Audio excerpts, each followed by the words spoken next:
राधे राधे। जय जय श्री राधे। राधा वल्लभ लाल की जय हो। समस्त सभी संतों हरिभक्तों की जय हो। हमारे ठाकुर जी महाराज की जय हो। पूज्य गुरुदेव महाराज की जय हो। हरिवंश महाप्रभु की जय हो। श्रीमद् भागवत की जय हो। जय श्री राधे। बहुत बहुत स्वागत है आपका हमारे चैनल में, जहाँ पे हम श्रीमद् भागवत ग्रंथ का दिव्य श्रवण कर रहे हैं। तो आइए इसी श्रृंखला में आज हम आगे पढ़ेंगे जहाँ हमने कल छोड़ा था। कल हमने छोड़ा था कि आप ठाकुर जी को किसी से भी मोह नहीं रखें, कहीं भी रहें मोह में नहीं रहें। आप सिर्फ ठाकुर जी से प्रेम करें, सारा समय काम सुख में नहीं सेवा सुख में लगाइए। आइए उससे आगे का श्रवण करते हैं, लेकिन उससे पहले दोहा श्रवण करते हैं जो सबसे ज़रूरी है। सच्चिदानंद रूपाय विश्वोत्पत्त्यादि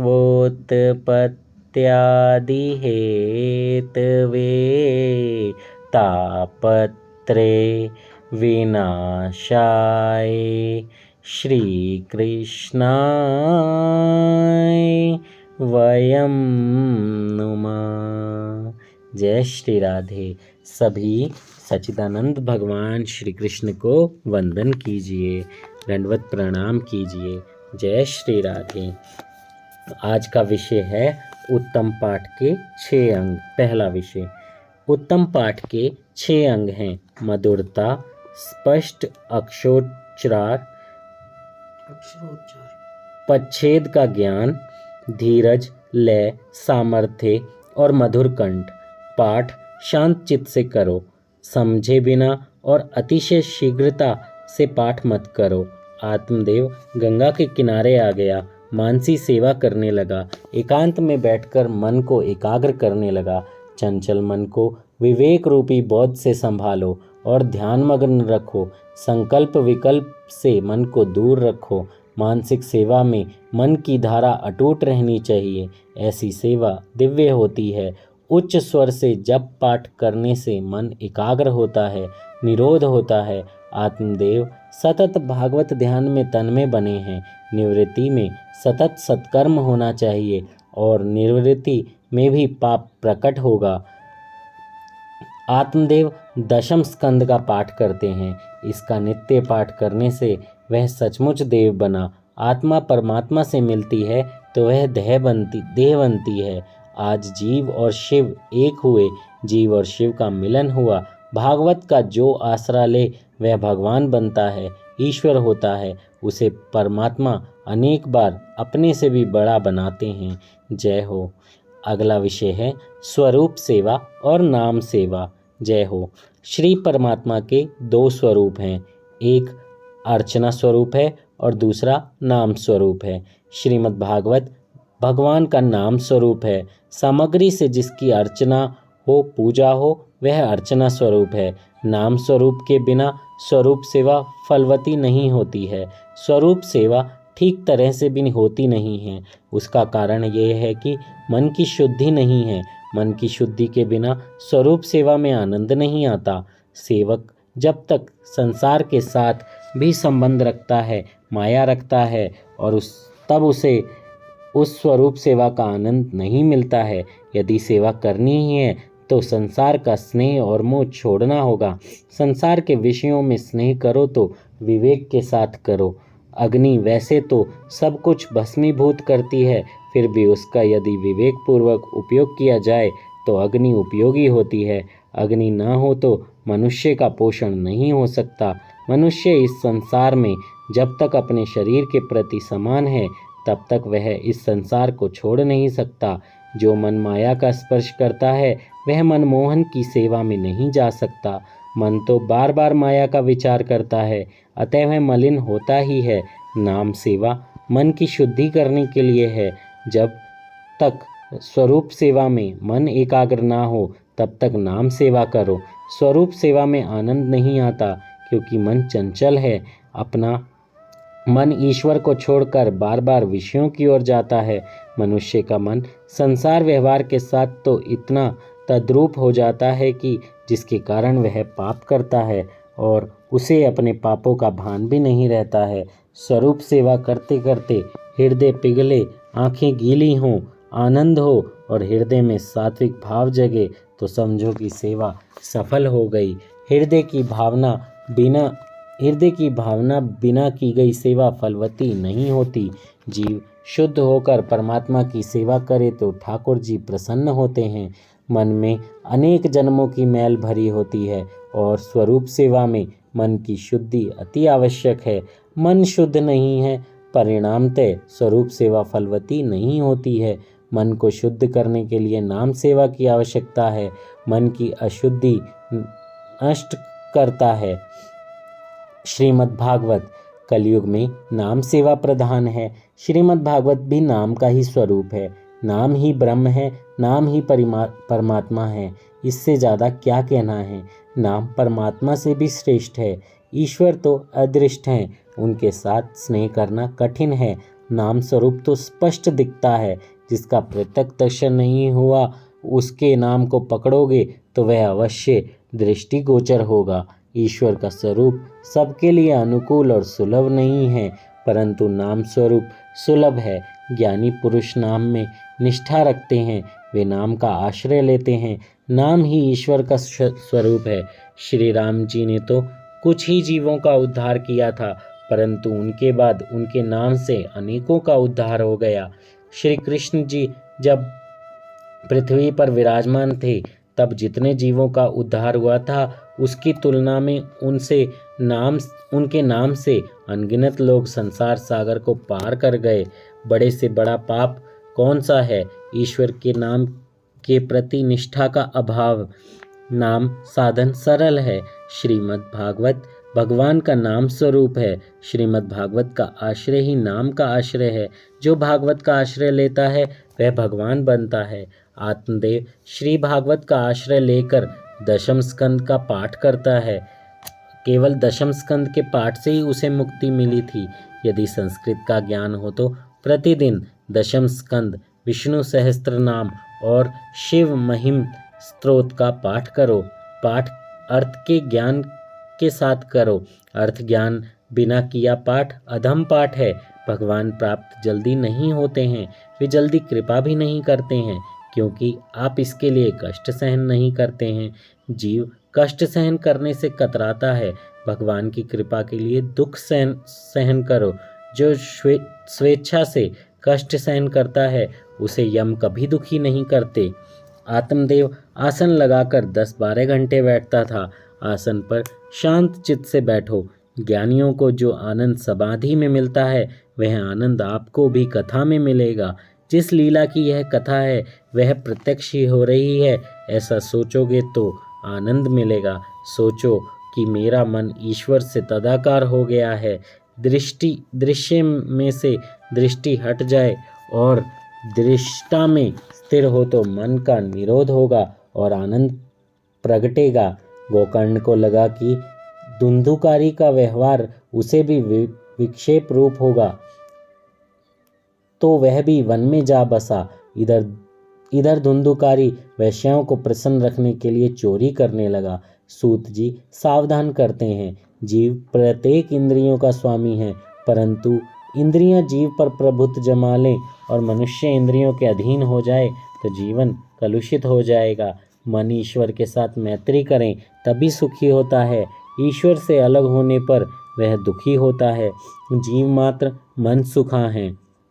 धुंधुकारी अनिष्ट मार्गों से अर्थोपार्जन कर रहा है। वह राजा के महल में चोरी करने लगा, अलंकार आदि चुरा लाया और वैश्याओं को दिया।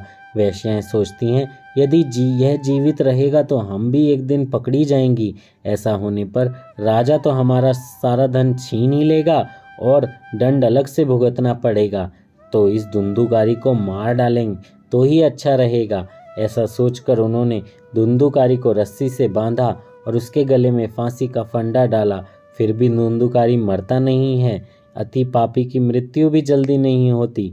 वैश्याओं ने जलते हुए अंगारे धुंधुकारी के मुख में भर दिए और मार भी डाला। 5 इंद्रियां ही अंतकाल में जीव को मारती हैं। कष्ट देती हैं। उस समय जीव तड़पता है, छटपटाता है, और उसके बाद वैश्याओं ने धुंधुकारी के शरीर को पृथ्वी में गाड़ दिया। उसके शरीर का अग्नि संस्कार भी वैश्याओं ने नहीं किया। जिसके चरित्र को देखने मात्र से ही घृणा हो जाए वह है धुंधुकारी। धुंधुकारी अपने कुकर्मों के कारण भयंकर प्रेत बना है। पापी ही प्रेत बनता है। पापी तो यमपुरी में भी नहीं जाता, वह तो प्रेत ही होता है। जय श्री राधे। कितनी प्यारी बातें यहाँ पर हमें बताई जा रही हैं। थोड़ा सा भी अगर हम ध्यान लगाएं तो हमें समझ में आएगा, क्योंकि हम सब ऐसे ही माया में घिरे हुए हैं, ग्रस्त हैं, पूरी तरह से डूबे हुए हैं, पाप पे पाप कर रहे हैं, कुछ भी कर रहे हैं, सोच समझ बिल्कुल नहीं है। श्रीमद् भागवत हमको सोच देता है, समझने की शक्ति देता है। आप थोड़ा थोड़ा अपने जीवन में कुछ भी जो भी आपको अच्छा लगे वो उतारने की कोशिश कीजिए, आपका कल्याण होगा। भागवत सबका कल्याण करती है, ऋषि मुनियों तक का कल्याण किया है।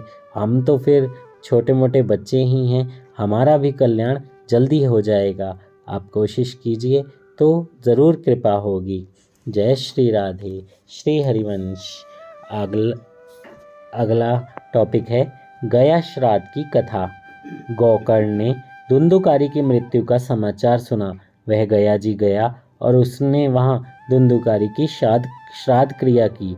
गया श्राद्ध श्रेष्ठ है, वहाँ श्री विष्णुपाद हैं और इसकी कथा इस प्रकार है। गयासुर नाम का एक राक्षस था जिसने तप करके ब्रह्मा जी को प्रसन्न किया। ब्रह्मा जी ने वर मांगने को कहा। तब उसने ब्रह्मा जी से कहा, आप क्या वरदान मुझे देंगे? आपको कुछ मांगना है तो मुझसे मांगिए। उसकी तपश्चर्या से देवता भी भयभीत हो गए कि यह असुर कैसे मरेगा। ब्रह्मा जी ने सोचा, इसके शरीर पर दीर्घ काल तक यज्ञ कराने पर ही वह मर सकेगा। अतः ब्रह्मा जी ने यज्ञ के लिए उससे उसका शरीर ही मांगा। यज्ञ कुंड उसकी छाती पर बनाया गया। 100 वर्षों तक यह यज्ञ चलता रहा, फिर भी गयासुर नहीं मरा। यज्ञ की पूर्ण आहुति होने पर वह उठने लगा। ब्रह्मा जी चिंतातुर हुए, ब्रह्मा जी भयभीत भी हुए। उन्होंने भगवान का स्मरण किया, श्री नारायण का स्मरण किया। नारायण भगवान प्रकट हुए और गयासुर की छाती पर अपने दोनों चरण रखे। गयासुर ने मरते समय भगवान से वर मांगा कि इस गया तीर्थ में जो कोई श्राद्ध करेगा उसके पितृगण सद्गति प्राप्त करेंगे। भगवान ने उसे वर दिया कि जो तेरे शरीर पर पिंडदान करेगा उसके पितरों की मुक्ति होगी।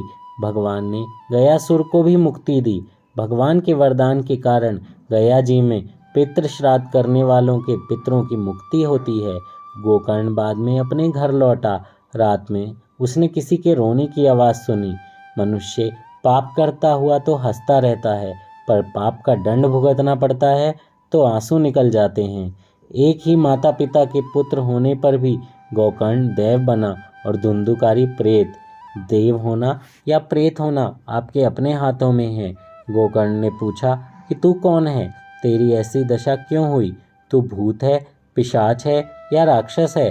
प्रेत ने कहा, मैं तुम्हारा भाई धुंधुकारी हूँ। बहुत पाप करने के कारण मेरी ये हालत हो गई है और मुझे प्रेत योनि मिली है। गोकर्ण ने पूछा, तेरे लिए मैंने गया में पिंडदान किया है, फिर भी तू प्रेत योनि से मुक्त क्यों नहीं हुआ? प्रेत ने कहा, गया श्राद्धम शतेनापि मुक्तिम में न भविष्यति। चाहे कितने भी गया श्राद्ध करो फिर भी मुझे मुक्ति नहीं मिलेगी। केवल श्राद्ध मात्र मेरा उद्धार नहीं कर सकता। गोकर्ण ने कहा, तो तुझे सद्गति कैसे मिलेगी? मैं क्या करूं? फिर सोचकर कहता है, मैं कल सूर्य नारायण से पूछूंगा। दूसरे दिन गोकर्ण ने सूर्य नारायण को अर्घ दिया और उनसे कहा, महाराज जरा रुकिए। वो रुक गए और यह त्रिकाल संध्या का फल है। ब्राह्मण को चाहिए कि वह त्रिकाल संध्या करने से ना चूके। त्रिकाल संध्या करने वाला ना तो कभी मूर्ख रहता है और ना ही कभी दरिद्र। सूर्य नारायण ने पूछा, क्या काम है मेरा? गोकर्ण ने कहा, मेरे भाई के उद्धार का कोई उपाय बताइए। सूर्य नारायण ने कहा, अपने भाई को सद्गति दिलाने की इच्छा हो तो भगवान भागवत की विधि पूर्वक कथा करो। श्राद्ध से जिस आत्मा की मुक्ति नहीं होती उसे भागवत मुक्त करता है। भागवत शास्त्र मुक्ति शास्त्र है। भागवत से मुक्ति मिलती है। धुंधुकारी को पाप से मुक्त कराने के लिए गोकर्ण ने भागवत सप्ताह का आयोजन किया। धुंधुकारी वहां आया किंतु उसे बैठने के लिए कोई जगह न मिली। 7 गांठ वाले बांस में वह प्रविष्ट हुआ। रोज एक के बाद एक गांठ टूटती गई। 7वें दिन परीक्षित मोक्ष की कथा हुई। बांस में से दिव्य पुरुष बाहर निकला। गोकर्ण को प्रणाम करके बोला, भाई, प्रेत योनि से तूने मुझे मुक्त कर दिया। धन्य है ये भागवत कथा। जड़ बांस की गांठ टूटती है तो फिर चेतन की क्यों नहीं टूटी। विवाह में 2 व्यक्तियों के दामन बांधे जाते हैं। पति पत्नी का स्नेह ही ग्रंथि है। इस ग्रंथि का छूटना कठिन है। परमात्मा की सेवा करने के लिए एक दूजे का साथ मिला, ऐसा सोचे तो पति पत्नी सुखी हो सकते हैं। बांस में अर्थात वासनाओं में धुंधुकारी रहा था। बांस की 7 गांठ अर्थात वासनाओं की 7 गांठ हैं। वासना ही पुनर्जन्म का कारण है, अतः वासना को नष्ट करो। वासना पर विजय पाना ही सुखी होने का उपाय है, मार्ग है। मनुष्य मोह को नहीं छोड़ सकता।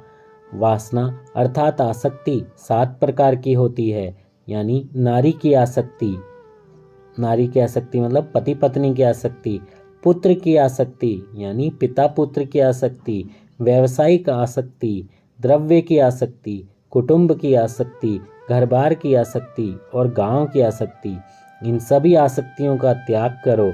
शास्त्रों में काम, क्रोध, लोभ, मोह, मद, मत्सर और अविद्या को 7 गांठ कहा गया है। इनमें जीव बंधा हुआ है, जिसे मुक्त करने का प्रयत्न करना है।